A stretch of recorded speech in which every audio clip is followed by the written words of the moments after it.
Hey there, everyone. My name is Ryan Schul. Welcome to my channel. In the project today, I want to talk about ensemble learning and introduce this concept. So I've been working with this for quite a few years now. I think it's pretty fascinating. It's pretty interesting. Basically, ensemble learning is machine learning technique that combines the ability to make predictions about multiple individual models and improve the overall performance of a model, right? So an ensemble is like a whole bunch of models combined together. It's not just one model that is being trained and tested, and the final results after the model has been fit is used to make predictions.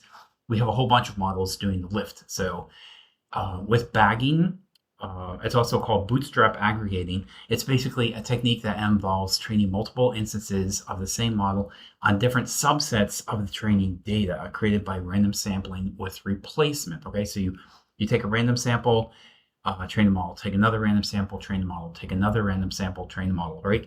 So this averages of all the predictions for regression, right? We'll see an example in just a moment, and takes a vote for the classifier. Okay, so it's prediction if it's all numerical and we're using a regression model, or making a vote about a label, right? Or some type of label or binary outcome. It could be true, false. It could be yes or no, 1 or 0, something like that if it's classification. Okay.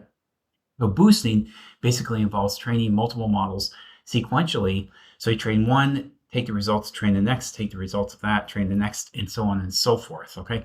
So each new model corrects for the errors of the previous model. The models are basically weighted based on their performance, and the final prediction is made by combining the weights of all the outputs of all the models. Okay, so let us jump in and we will see an example of that in just a moment. Okay, and and with bagging, a couple very common types of models are random forest. Okay, this builds multiple decision trees and aggregates their predictions, and we'll see an example of a regression model and a classification model. And for boosting, some of the common models are AdaBoost or gradient boosting or extreme gradient boosting models, right? And we'll see an example of that in just a minute. So I'm going to go ahead and download this data set. This is called Fetch California Housing. So you have median income, house, average number of rooms, average number of bedrooms, population in the area, average occupancy, latitude, longitude, and median house value. Okay, I created this feature over here, high value or low value. I'm looking for the median of all the values of the houses, and I'm creating a label to get median house value. So I want to get this label or this binary outcome. It's going to be a 0 or a 1, so I can use this. So I can use a classifier to make predictions, right? If this is only numbers, I can't use a classification model to run to demonstrate how that works, right? So I have to create a new feature. This is called feature engineering. This is very basic, but I'm looking at all of the averages of all the houses. If this record is greater than the average, I'm going to say this is a high value house. This is higher than the average price for the house. If it's lower, then it's going to be 0. Okay, so this is the flag that's set. So one more thing I'll draw your attention to, 4.526 is not like straight up in dollars for the house. So no house is being sold for $4.52, right? This is in terms of 100,000. So you would multiply this column right here. I'm not sure why they didn't do that for us, but this is just how the data comes into us, right? So we just have to be aware of that. This is $452,600,000 or $452,000, right? So just be aware of that. So I'm going to go ahead and, let me see. This takes a little while to run. I have a note here. It takes about 5 minutes. Let me just run it. I was hesitant to do this because it does take a few minutes to run, but that's fine. I'll run it and I'll talk about what this thing is doing. So we're dropping this column from the data frame and trying to predict this, right? So if you look closely at the data, this is pretty much all numbers, okay? And we're trying to get the median house value over here. And again, this is the label that I predicted, so we can use the classifier after we use the regressor, right? If I didn't create this, then we can't do the classification part of the exercise here. Okay, so because it's all numeric, we can easily use a regression model to go ahead and train it and test it and then make predictions, all right? So I want to look at the median house value, and I'm going to drop that from this data set right there and only use median house value in this right here. So this is a target variable, right? This is the independent variable. If you look, all the X variables are all of these columns I'm highlighting right now, and this is the Y value, right? So this comes to us from data. I put that into data frame, drop the predicted target variable, and keep that for the Y down here. So is this still running? It actually is. That's fine. We'll give it a couple minutes. We have to let it run to get to the next step. So we're looking for a couple of things here. When we run regression models, we want to look at the R². This is a relative measure of how much better the model is and just predicting something randomly, right? So we want something a little bit higher, 0.80, higher than 9 is great, 0.9, 0.95 would be even better, right? The higher the number, the higher the R², the better. RMSE is root mean square error, so we want this number to be actually lower. So again, we'll multiply that by 100,000. So in this case, when I run the model, I should see some output down here just at the end of this note right here. It's going to come back at around 0.805. So that's my R². So it's a pretty decent R². Again, higher is better. If I had 0.9, I would be happier with that. Basically, it means about 80% of the time, the model is making accurate predictions. However, about 20% of the time, the model is making mistakes, right? So the higher, the better for the R², the lower, the better for the RMSE. So this is telling me if I multiply that by 50,000, I'm sorry, by 100,000, the house value can be off by about $50,500. Okay, so you can see it down here. I put this in my notes. So the house value can be over or under estimated up to 50,500, and the R² is going to be about 0.805. Okay, so that's what we have to know about regression. And again, this model is going through taking random samples of different subsets of the data. That's why it takes about 5 minutes or so to run, because it's doing a lot of work in the background. Okay, apparently it just finished. So here's our output right here. I ran it previously. That's how I know that these numbers were going to come out like this. So it's doing a lot of random samples, testing the output of each one, right? And then making the final prediction. So if we look at what the model just did over here, here's the Y predict, right? And we're fitting the model right here. We're calling it right here. So this is regression. If I go do Control F, Control C, and Control V to paste it, we're fitting the model right here in X train, Y train, right? And if you look closely, the test size is 20%. Right, so the training size is going to be the inverse of that. So training 80%, Y training 80%. We're comparing all of these numerical columns that we saw over here. These are all the X columns, right? And this is the Y, and comparing the Y holdout set against the actual numbers, right? So the model has been trained, tested. We're not showing it 20% of the data. We're showing it 80%, and then using 20% as a test set and using that to make predictions. So now the model has been predicted, has been trained, tested, and we can use it to make predictions. So here is the name of the model that we just tested. If I put in these metrics right here, median income, household average, average rooms, average bedrooms, population, average occupancy, latitude, longitude, right? All these numbers, if you look close, it kind of represents this right here, okay? So we have 8.35, population 322, go down here, 8.35, population 322. So just to test the accuracy of this model, I want to make it look pretty much like the first record over here. And we know that the actual median house value is 452,000, right? So when I run this down here, Control Enter to run, I get 426,000. So it's off by about $25,000. And the predicted price is a little bit under. So it's under predicting the price of this house by about $25,000. So you can see there's a little bit of an error gap here. The model is not perfect, but it's doing what it's supposed to do pretty accurately. I mean, it could be a little bit more accurate. Now, in this case, I'm just demonstrating what's ensemble learning. So if this model was going into production, well, first of all, at 0.8 R², we would probably test other models, right? There's a whole bunch of regression models. There's at least about 35 or 36 that we test. We could test other models and try to come up with a higher R², or I could tune the hyperparameters of this model, right? So there's all kinds of hyperparameters that you can go in. You can see a couple just over here. Number of estimators, 100, random state, 42. This is just the default, right? So I didn't really put in any hyperparameters. I didn't really tune it. There's all kinds of ways that we can use machine learning to auto train and auto test a whole bunch of hyperparameters, right, and come up with a combination that is going to boost this R² significantly, right? So we can use this to make very accurate predictions into the future. So there's ways to improve the model, fine tune it, and get it to perform better. I'm not doing that. I'm just introducing the topic of ensemble learning. That's all I'm doing today. So that was the regression part of it. Let's go down to the classification part of the project here. So again, we have all of these values over here. These are all the numerics, right? We want to take these numerics and try to predict, is this going to be a high value house, yes or no? So anything greater than the median house value is considered high value. So these are just more expensive. It's more expensive than the average house price. Anything that is 0 is going to be a lower house price, okay? So again, we have the model down here, random forest classifier.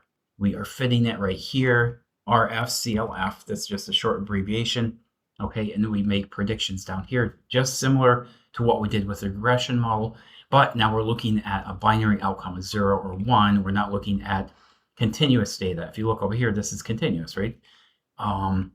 These are all continuous, continuous, continuous. This is discrete, okay? So this is either 1 or 0 in the view here. These tend to be all high value houses, so they're more expensive than the average price, but it's still a discrete outcome. So what do we get when we see this model? Now the output is a little bit different, right? With the random forest, we saw 0.805, R², again, higher is better, and the RMSE is 0.505. So we're off by about $50,000 when we're making predictions for houses, right? So we can fine tune that. We can make that better. I'm not concerned about that at all. The output is just slightly different from a regression model versus a classification model, right? So if we look at what the classifier is doing, it's actually giving us precision, recall, F1 score, and we're getting an overall accuracy for the model as well. So the precision is 0.89. That's pretty decent. Higher is better. 0.90. That means 90% of the time it's making accurate predictions. Here, 89% of the time it's accurate. 89 overall. The model is about 89% accurate, right? So pretty decent overall. This model over here is about 80% accurate, right? That's what that means. So different approach, just different type of model that we're looking at here. You can look in my notes. The precision is all the predicted class X variables and how many were actually correct. The recall is of all the true class X's, how many did we correctly identify?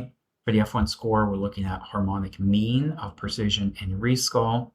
And then for support, it's the number of true instances for each class in the test set. Okay, so hopefully that makes sense. If it doesn't make a whole lot of sense, Google it. There's tons and tons of information on the internet. Okay, you can go crazy with this stuff and do all kinds of research. So again, the model has been trained and tested. Now we're working with the RF CLF. This is the classifier.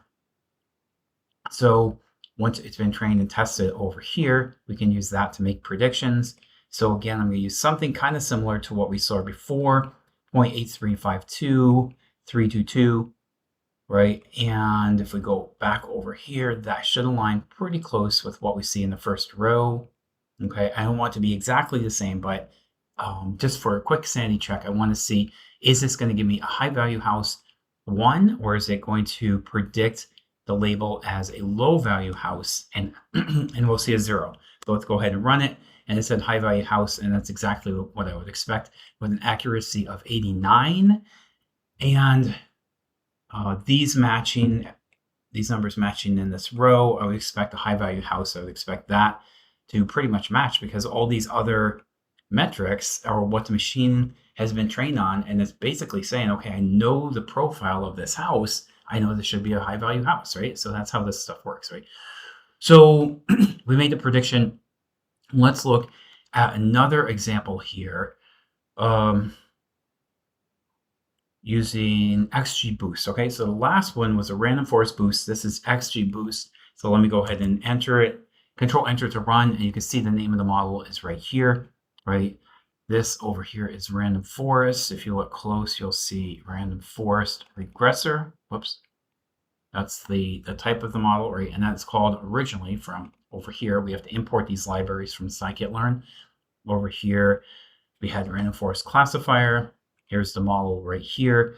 Now we're using a different approach. We have XGBoost regressor, right? So that's the regression model. It performed slightly less well than the random forest regressor. Before we got 80% accuracy. This is 77, and this is off by about $54,000, right? These are, you have to take these numbers and multiply by 100,000. I don't know why the data just doesn't naturally come that way, but that's how it is.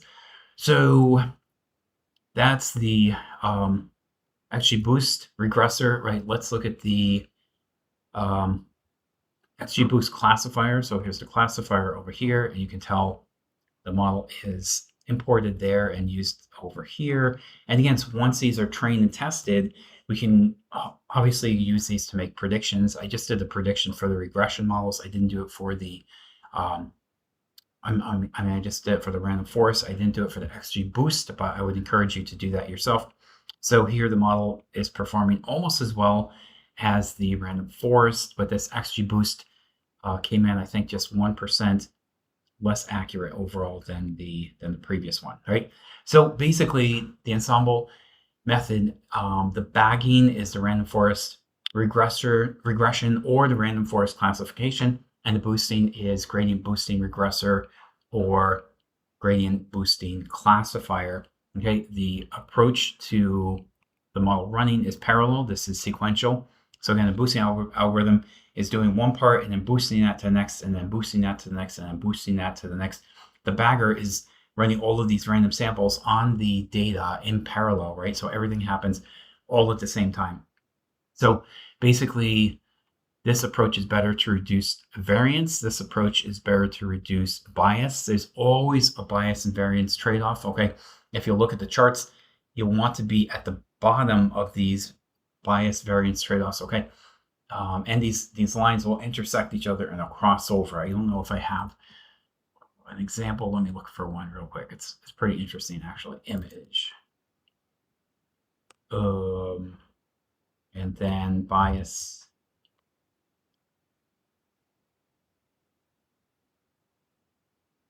Probably should have put an image in there, but I didn't. Okay, so here's one. So bias is the red line, right? The curve goes up to the right and then slopes down. Variance is the green line, right? So it's kind of high on the right-hand side and it slopes down on the left.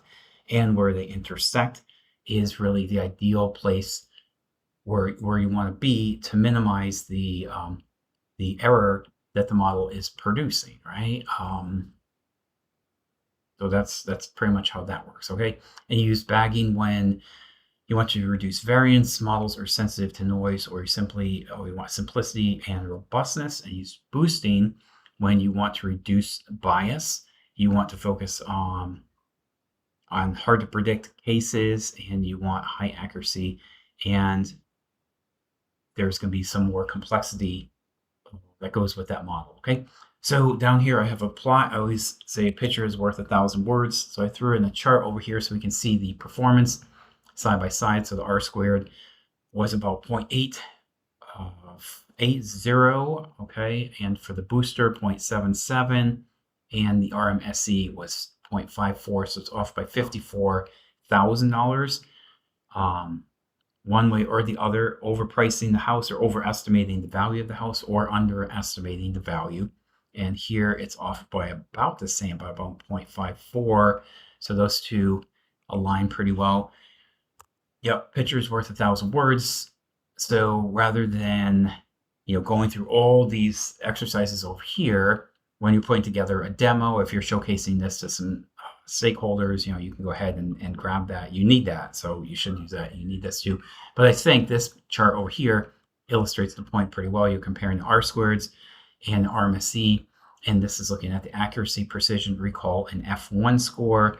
So the random forest bagger, oh, did I say it right? Yeah, random forest, both regression and classification. I'm sorry, this is the classifier now. So the random forest classifier is 0.89. The XGBoost classifier is 0.90. And these are pretty close over here. You see a small delta over here, right? There's a small gap between 80 and 0.77. These two are pretty much the same. And these pretty much come in all at just about the same level, okay? So I have a little more in my notes over here. Why does diversity matter in ensemble learning? So this is an interesting topic too. Basically, diversity refers to how different the individual model learns, right? And is able to make predictions, and how you can explain that behavior to your stakeholders too, right? If you just take these models and just run this stuff and dump it on them, I don't think they're going to be too impressed. They're going to want to know, like, what is the model actually doing? What happens under the hood, right? Like, when these models run, like, what's actually occurring there, right? So that's important to the stakeholder. If you think some guy or some girl is gonna come to you and give you $1 million for a project, or a couple $1 million, or just genuinely take it for granted that you know this stuff, I think you're going to be in for a surprise, right? Like, you really have to understand what's going on with these models and be able to communicate that to the stakeholders. If you can't do that, they're not going to have confidence in you, and you're not going to get the money that you need for your research, okay? So just be aware of that. I have a couple more things in my notes over here. Bagging is basically training each model on different random bootstrap samples, right, with subsets and replacements. Again, you're doing random samples of all the data in parallel. Boosting works sequentially, right, or serially, right? One thing happens and another and another and another and another. Each model focuses on different parts of the data by learning from the mistakes of the previous model. Okay, I have a couple more things in my notes here. Advantages of ensemble learning: basically improves accuracy by combining multiple models. Ensembles learn better, often provide better performance than individual models, especially when the models have complementary strengths. It reduces overfitting. Ensembles are great for reducing overfitting by averaging out the errors of individual models.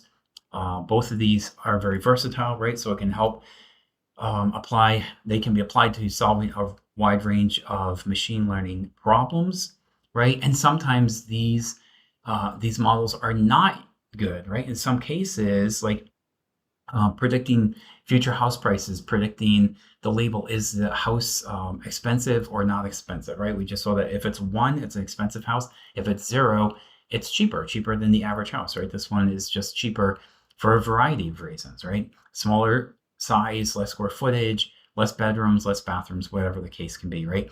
So these models are good for solving these kinds of problems. But if you have a problem of fraud, like consumer fraud or credit card fraud or money laundering, I have a few videos about fraud. I'm actually going to do one more today. So these ensemble models are not good for solving fraud problems. You would have to take a very different approach, okay? So they're good for solving a wide variety of machine learning problems, but not everything, right? So you have to pick the right model for the for whatever it is you're doing. Disadvantages: increased complexity. Ensemble methods can be computationally expensive. You saw that first one they ran, the random forest regressor, took about 5 minutes to run, right? It's doing a lot of work. So just let it run, let's do its thing. But if you want a solution in 2 or 3 seconds, you're not going to get that from these ensemble learning models, right? It's very complex, and the sacrifice to yourself and to myself is it just takes longer to run the process, right? There's a trade-off. You want something very quick, maybe it's not too accurate. If you improve the accuracy, it's probably going to take longer and more computational resources, right? Also, longer training time. Training multiple models requires more time and resources. That's just what I said, right? Computational resources. I spell it right? C-O-M-P-U-T-A-E. I think that is correct. So that's it, guys. That's ensemble learning in a nutshell. I will save this notebook. I'll export it and I'll share all this code with you so you can copy and paste it, run this in your own Jupyter Notebook environment and just see how this stuff works, right? And try running different data sets, try changing the y, the target variable, try changing some of the x variables that you're playing around with, right? Get in there, make these changes, make these modifications, and see what the output is. See what it looks like. That's the best way to learn this stuff, okay? And I think it's fun and interesting too, right? So I'm going to share the code with you when I post a video. I'll drop the video a little bit later today. We're at 25 minutes, so under half an hour. That's always good. Anything under half an hour, I think, is a win. And I think we touched on all the main points here. So mission accomplished, guys. Mission accomplished. Okay, so I'm going to wrap it up here. Thanks for your time, and I will see you in the next one. Goodbye for now.